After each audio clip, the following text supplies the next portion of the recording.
Morning, everybody. Can you hear me back there? Okay, just want to make sure. So again, my name is Becca, Cary. I'm the founder of Hands Up Justice, which once again is an anti-trafficking nonprofit organization here in Montgomery County. And a little bit later what we do. And again, I'm also a survivor of domestic sex trafficking. So I was asked to come here and share with you my story of being trafficked, as well as how I was able to start Hands of Justice. I normally, when I do speaking engagements like this, I like to come and educate my audience because there are so many misconceptions out there about what human trafficking is and what it isn't. But with time restraints, I'm unable to do that. But I do think there's some things that we need to touch on a little bit before I go into my story, because if I just jumped into my story, there's a lot of people in here that would not understand. So biggest misconception human trafficking is that it is young women being snatched up off the streets, locked in the basement, and sold into sex. The truth is that is not how it happens here in the United States. In the United States, the majority of trafficking cases resonate with my story. So when you hear my story, keep that in mind, okay? The other thing is that a lot of people think human trafficking is a third world country problem, that it does not happen here in the United States, when in truth, there have been cases in every state in the United States. In the state of Texas only, there is an estimated 313,000 people being trafficked, and 79,000 of those people are children as well when you're hearing my story. Human trafficking really is a crime that is hidden in plain sight. The majority of people in this room have probably come in contact with somebody who was trafficked, is currently being trafficked, or is being groomed to be trafficked. But because people are so uneducated on what to look for, it is highly overlooked, okay? So as far as how I was trafficked, I always want to start off by explaining to people that I came from a fairly normal family. And when I say normal, I mean that we were the typical Brady Bunch family. People have literally said that about my family. And I have two older sisters, a younger brother. I have loving parents. They're hardworking. They were very strict. I went to a Catholic private school half my life. I went to church twice a week. I was highly involved in my youth group. I had a really good upbringing.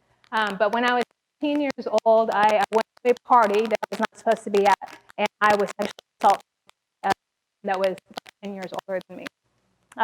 That assault became public very quickly, and because of it, the blame game tended to fall on me at that time. So it was where I was supposed to be doing what I wasn't supposed to be doing, and so I basically got what I deserved. And I think hearing that from so many people was way more traumatic than the rape itself.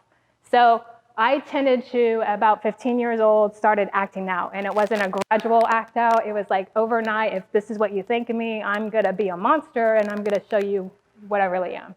At 15 years old, starting to do drugs and getting involved in alcohol, breaking the law, breaking people's homes, vandalizing cars, hanging out with people I really should not be hanging out with, and doing things like self-harm, which I don't know if you all know what that is, but 26 years ago, if you self-harmed or you were involved in drugs or alcohol, it was dealt with very differently than it is today. So back then, they tended to institutionalize you. So within my late teen years, I was institutionalized 6 different times over a 2-year period of time because my family didn't really know how to deal with me and what was going on. So by the time I was 21 years old, I was a prime candidate to be preyed upon by a trafficker. I met this gentleman from a friend. He was 47 years old. I was 21. But the difference with him is he paid attention to me. He sat me down and he asked me about my life. He looked me in my eyes. He convinced me that he cared about me. And because of that, I was drawn to him. He was charming, very, very charming. And within a very short amount of time, and when I say short amount of time, it was a 3-week period of time, he had convinced me that he cared about me, he wanted to take care of me, that I needed to come stay with him, and so I moved in with him. So looking back on that and seeing that this was a period when I was so desperate for somebody to love me and somebody to take care of me, and so when he was telling me these things, I really wanted to believe what he was me was true. And when you're in that position, you tend to overlook any red flags. So at the same time that this man was charming me and giving me gifts and taking me on trips and continuing to listen to me and convince me that he cared, he was also isolating me from my friends and my family. I no longer had contact with my family. He had me convinced that they did not care. I no longer had friends because he had me convinced they were not my friends for me. He had me completely convinced he was the only one that cared for me and the only one that was going to be there for me. It was very hard to do that. By the time he moved in with me, he had introduced me to drugs. And if you know anything about human trafficking, you know that most traffickers do this, and there's two reasons that they do it. You're addicted, so that you are completely dependent upon them to get your drugs. The other one is to keep you so drugged up that you are unable to escape. It is to keep you compliant, okay? So when he was introducing me to drugs, it was to get me addicted. Fortunately, I say fortunately, I did not particularly care for crystal meth. And if you guys know anything about crystal meth, it is a drug that makes you paranoid. It makes you stay up for days at a time and you don't eat. And I like not to be paranoid. I like to eat and I like to sleep. So there were times when I was just like, I don't want to do this anymore. And the first red flag was when I would wake up and I would find that he was putting it in my drinks. And so he was continuously keeping me on this. About 3 months into this relationship, and I say 3 months because that's about how long it took him to really gain complete control over me, which seems like it's a short period of time. Sometimes it could take longer than that. Sometimes it can take just days. But it took him 3 months, and he had me under his full compliance. Looking back, if I am honest with myself, within that first 3 months period, if he had asked me something or asked me to do something for him, I would have done it in a heartbeat. I was fully convinced that he loved me and that I loved him. We were going to get married, have babies, and life was going to be wonderful. Mind you, he had me out in a house 45 minutes in the middle of nowhere, in a one-bedroom trailer in the middle of a cornfield, surrounded by woods. No civilization for about 40 minutes in any direction.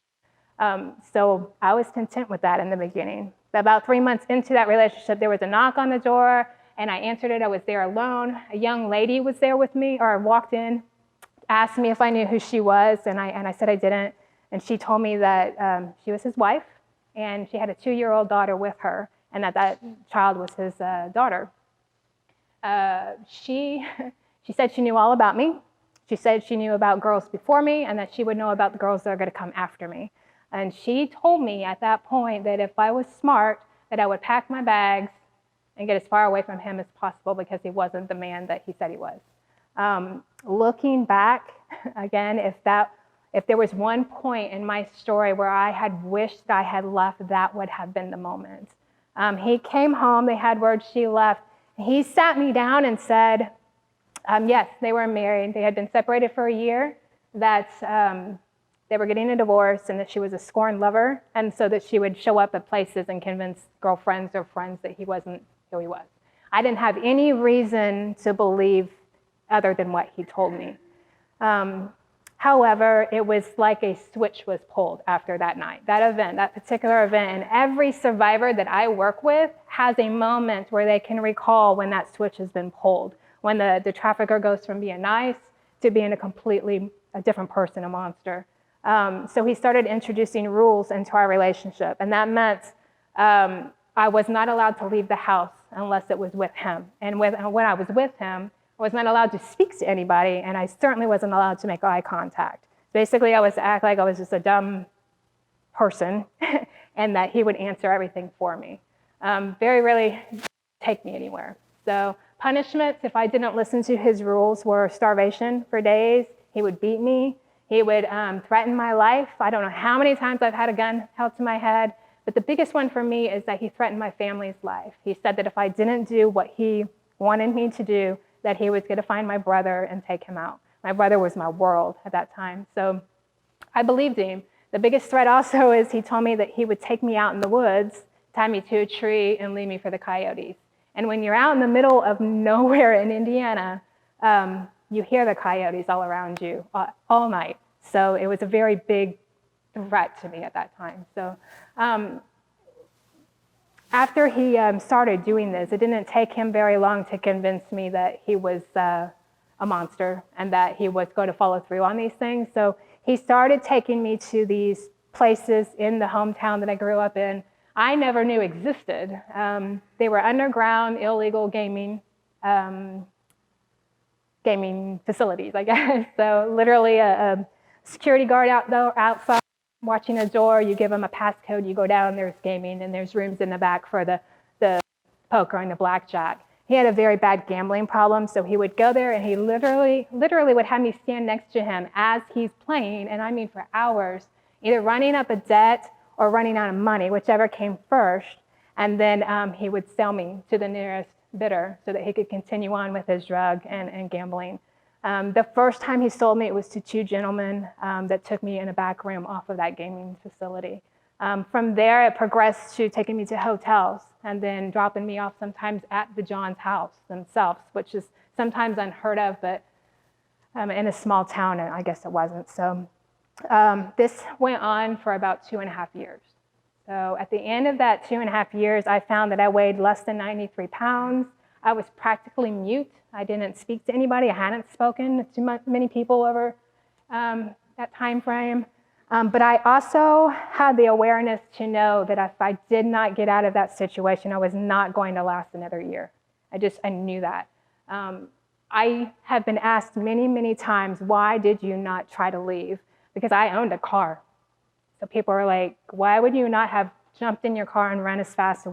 Again, there was that threat against my family and a threat against me. But the biggest thing is they are experts at convincing you that what is happening is your fault, that you deserve it, and that sometimes that you even have asked for it. And so you have that in the back of your mind that, this is an isolated event happening to anybody else. 20 years ago, the term human trafficking did not exist. So I had nothing to self-identify with. But I did try to leave as well. There were 2 times that I went to the only place that I could think of to go, and both times he found me and brought me back. Third time, I smartened up a little bit, and I took my car and put as much stuff in there that I could, and I went back to the city I grew up in, and I got a job, which is, to me, so inspirational to me, actually, because from someone who hadn't had a voice for 2.5 years, I went and got a job as a telemarketer where I had to talk, and I was really good at it. So I found that to be kind of a boost in confidence, but I lived in my car during that time because I didn't have the gas to go back and forth to the place. I didn't particularly want to go back there anyway. I took showers at a truck stop, just little things like that, ate when I could. And I finally met this young lady named Becca, and she had 2 sons, and she was working the night shift, and I was working the day, so she allowed me to come take care of her boys. I had a roof over my head. But she introduced me to another gentleman who was also older, who showed interest in wanting to date me, and I had no interest in this guy, but he was persistent, is what I would like to tell him now.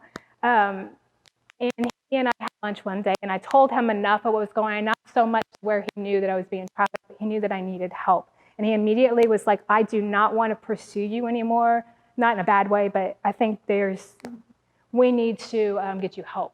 So literally, he took me and my stuff to his mother's house in the middle of nowhere, but it was one place that I felt safe with because nobody knew I was there. So during that time, I continued to work, but my friend Vicky, who had introduced us, had a major tragedy where her son and her niece were killed in a fire, and she was burned, unfortunately, over 98% of her body. And at that point, that was the event that just said, I'm leaving this town, and I am never coming back. And this gentleman, whose mom that I was staying with, his name was Bart, he said, you can come to Colorado with me. And so I did. I went there with him, and 2 years later, he asked me to marry him, and so we got married.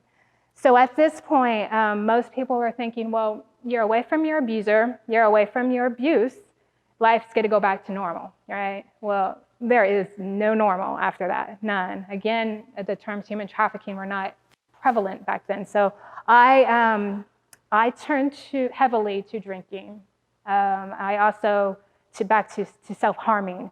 Those are just things that were coping mechanisms for me, and it was just how I could get through it, and that lasted for 14 years.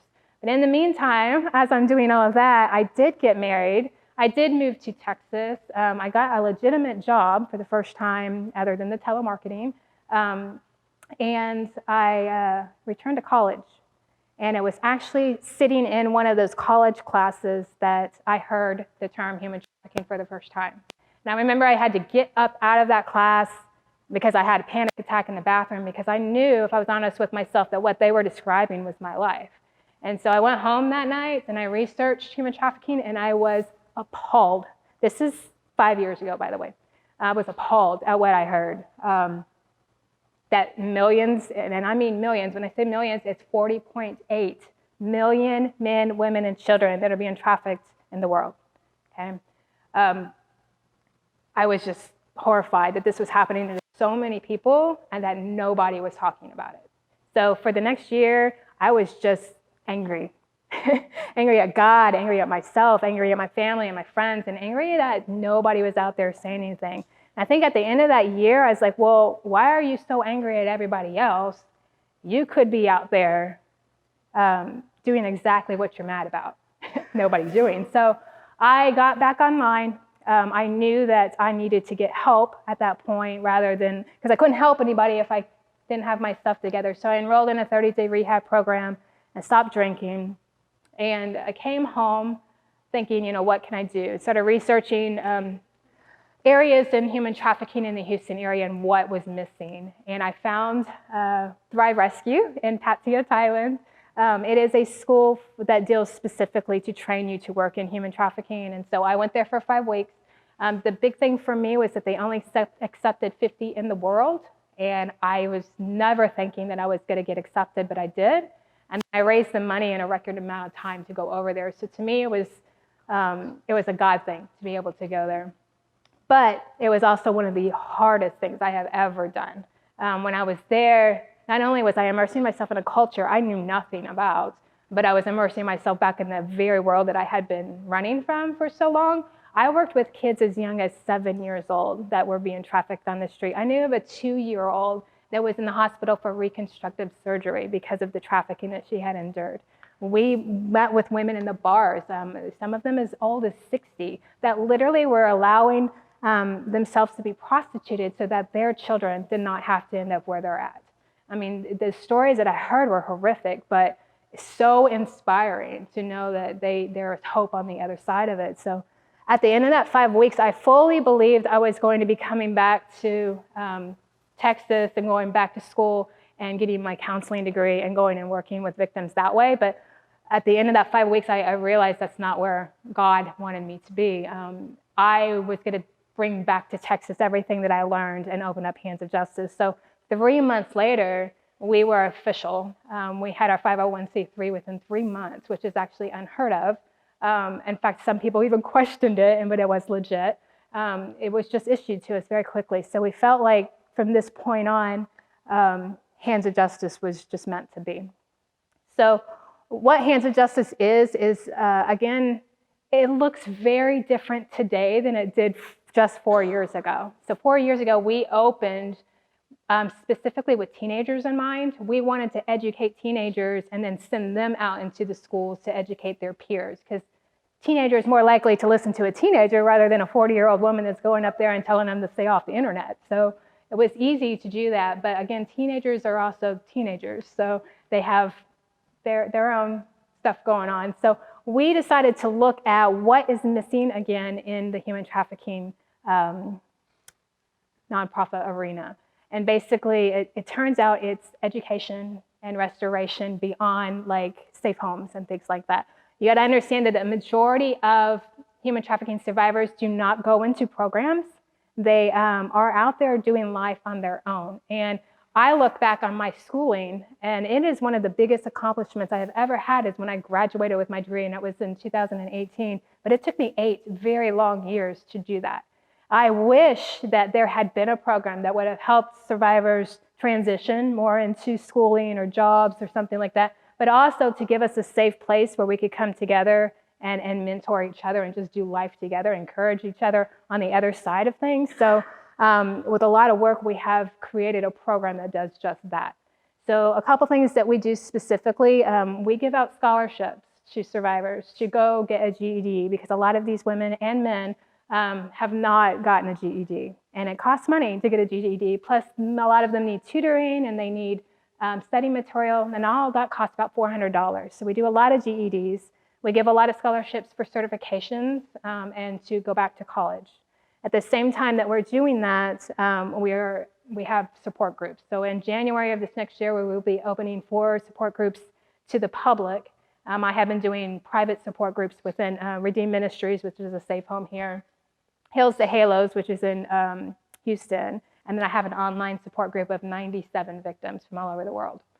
So the support groups that we're going to be opening are going to be in Spring and Conroe, Sugar Land, and Humble. So it will be open to women and mostly men, women that are going to be able to come to these groups. But do keep in mind that men are being trafficked as well.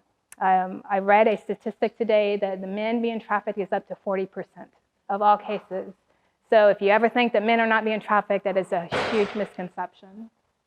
So the other things that we do freedom bags. I have one. These right here are full every month. We give out 85 of these to women in the strip clubs, women down in the brothels, women that are and that are down on Bissonnette Street. We partner with 6 other organizations to make sure these get to the right people. And they're full of all essential items for a month. And then we have some fun items that we put in there as well as like encouraging cards so that they can be uplifted. So that's something that we really love doing. And then the other thing that we do is awareness. So events like this, I always come, and again, we like to educate. We believe not only just for a survivor to get their education, but to educate the community on what human trafficking is and what it isn't and how it happens and the signs to look for and what to do if you suspect somebody is being trafficked is so incredibly important for people to understand and to start realizing this is happening in your communities. So that's what we do as an organization. Is there any questions? Yes? What you just said, so what are the signs and how do we know? Signs, okay. So there are a lot of different signs. Our main ones would be like any signs of abuse, so bruises, cuts, burns, anytime somebody looks neglected, anybody that is malnourished, or exhausted, constantly in exhausted state. If a person was normally a modest dresser and then all of a sudden they're no longer a modest dresser, if they are secretive all of a sudden, lack of eye contact is a huge one because traffickers train the women and the men not to make eye contact. And I'll tell you, the main reason for that is it's an unspoken language between pimps and traffickers. If a girl makes an eye contact with another pimp, that pimp automatically owns her. Okay? So we are taught not to look eye contact with anybody because we can be sold to somebody else if we do. So other things is branding. Do you know what branding is? It is tattooing. A lot of girls will be branded with the name of their pimp on their neck, on their arm, in a place that can be seen because, again, it's another unspoken language between pimps that she is owned by somebody. And then if she gets resold, a lot of times she gets rebranded. So it's like cattle. Yeah. I always say 1 or 2 of these signs may not be indicative that they are being trafficked, but it does mean that something is going on and to do something about it. And that would be to call the hotline, which is on my brochure on the very, very back. If you guys want to take that, because anytime that you think that somebody is being trafficked, I always say it's better to call the number and to be wrong rather than not call it and find out later that you were right. So calling that hotline number, they will take your information and then they tend to bring it back to the task force in the area that is happening and get the help for that individual. Yeah, they do an investigation. And it's not an overnight thing. It is a long process, unfortunately. They have to get the evidence. They have to make sure that person's there. They have to make sure it's safe to, distract them from that situation. And then they will make a plan, form a plan. That's fantastic. you. Anybody else? I got something back here. Yeah. I have a 12-year-old daughter. What do you tell, your kids who are going into high school next year? What do you say to them to keep them safe from this type of thing? The simple conversations of don't talk to strangers, but not just that, but to have the conversation with them that even if you know a person, because, and let me just explain the reason, is 80% of kids under the age of 10 are trafficked by somebody they know, okay? So you have to have those conversations way earlier than high school, and you need to tell them, like, what's appropriate touching and what's not, the little conversations that you would have about sexual abuse of any kind, and then to allow them to know that they are safe to come to you if something were to happen or if somebody was ever to approach them. But also, you need to have the conversations about internet safety with them, because right now the internet is the #1 place that a person is being recruited. And they are experts at going on there and finding a person with a vulnerability, kind of like what I had, and exploiting it and using it to gain their trust and their control. You need to talk about that. There's a whole process I can go through in 5 seconds if you want of how that works, but need to talk about internet. Does that make sense? Okay. Go ahead, sorry. Yes, what type of punishment is in place for these type of offenders? Because I don't really suspect that they're getting more than their hands slapped. Yeah, you're correct. Unfortunately, in the United States, actually globally, but specifically in the United States, in order to prosecute a trafficker, you have to prove one of 3 things, that it's either force, fraud, or coercion. So either forced, blackmailed, or deceived. And those things are very, very hard to prove, because it kind of ends up being a he said, she said case. In the United States, if you are under the age of 18, you are automatically considered a victim if you are being sold into sex or any kind of sex industry or used for labor against your will. But if you're over the age of 18, you have to prove one of those things. So that's why very, very few people are getting prosecuted, because having to prove that. However, in recent years, the laws are starting to come. There was SESTA was passed, I believe, 2 years ago, and this is called Stop Enabling Trafficking. It's an online thing. So have any of you ever heard of Backpage.com? Okay, but you've all heard of Craigslist, right? The Backpage is exactly like Craigslist, but it allows trafficked victims to be sold online. And they're very, very aware of it, and there's a lot of children being sold online through things like this. So the SESTA Act makes anybody that owns one of those pages liable if they willingly know that sex trafficking is happening on their page. That's cracked down a little bit. They're also starting to make brothels in Houston. So a lot of the massage parlors and nail salons you probably have heard are sometimes massage parlors. They're sometimes used as human trafficking. There's over 400 of them within the Houston city limits. That's more than any Starbucks, right? They're starting to crack down on the owners of those facilities, because they should know what's going on in those facilities. If they don't, so they're cracking down on that. As far as pimps and traffickers themselves, they're still getting pretty much a slap on the hand. Needs to change. Anything? You had one? It was a similar question. I was just saying, do you actually go after traffickers? Yeah.